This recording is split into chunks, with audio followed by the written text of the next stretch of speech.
Actually guys, natutulog ako and then pagising ko, nawiwiwi ako.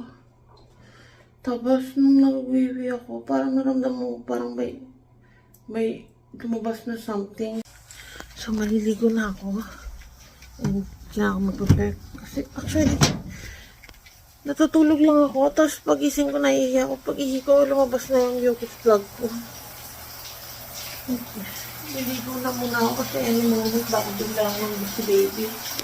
So, ayun na nga. After kong maligo, nagbihis na ako and ayun na, nag-aayos na ako para pumunta na ng hospital. Pero hindi ko pa naman first option ang pumunta ng hospital. Ang sabi ko muna kayo, boys, pumunta muna kami dun sa health center kasi schedule nga kami today para dun sa corona test namin. Kasi sa totoo lang, hindi pa talaga ako nakakaramdam ng severe contraction. Hindi pa talaga siya sinasakit ng sobra. Yung pa mild-mild lang, yung pa sulpot-sulpot pa lang ganun. Kaya sabi ko, pumunta nga muna kami magpa-test muna ng coronavirus test kasi kailangan din namin yon bago ako ma-admit. Nakakakilos at nakakalakad pa naman ako ng ayos ng mga time na yan. I think 2 o'clock. Yung last moment na magsi-CR ako kasi nga bababa na ako dahil nandun na sa baba si Yogo. Kaya agad ko siya pinakyat tapos ayun, nagpatulong na akong ayusin yung mga gamit ko. Pumutok na ata yung water bag ko. Kasi, tawag dito, hindi pa naman siya masakit. Pihinga lang ako, akala ko kasi naiihi lang ako. Pero bigla na lang may droplets na ng water na lumabas na medyo magduto.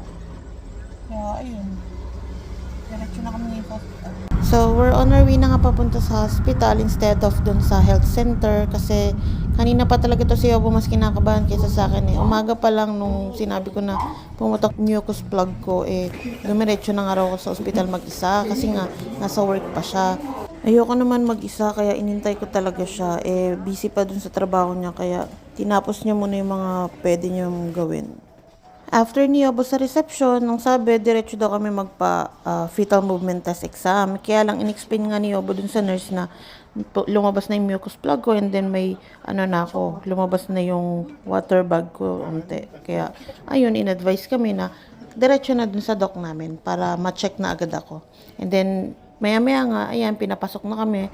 And then sabi, kailangan ko na nga daw ma-admit. Kaya ayun, pinaayos na kayo po lahat ng mga kailangan fill-upan and signan para ma-admit ako. And actually, yung mga panahon na yan, naiiyak na ako. Pinipigilan ko na lang kasi sabi nga, hindi pwedeng si Yobo kasama.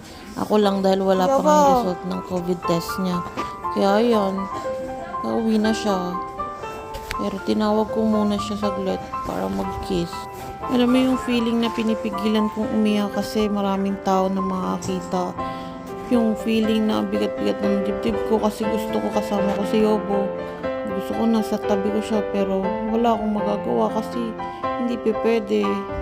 Everything's happened for a reason naman so kailangan ko lang magpakatatag muna mag-isa hanggat wala si Yobo.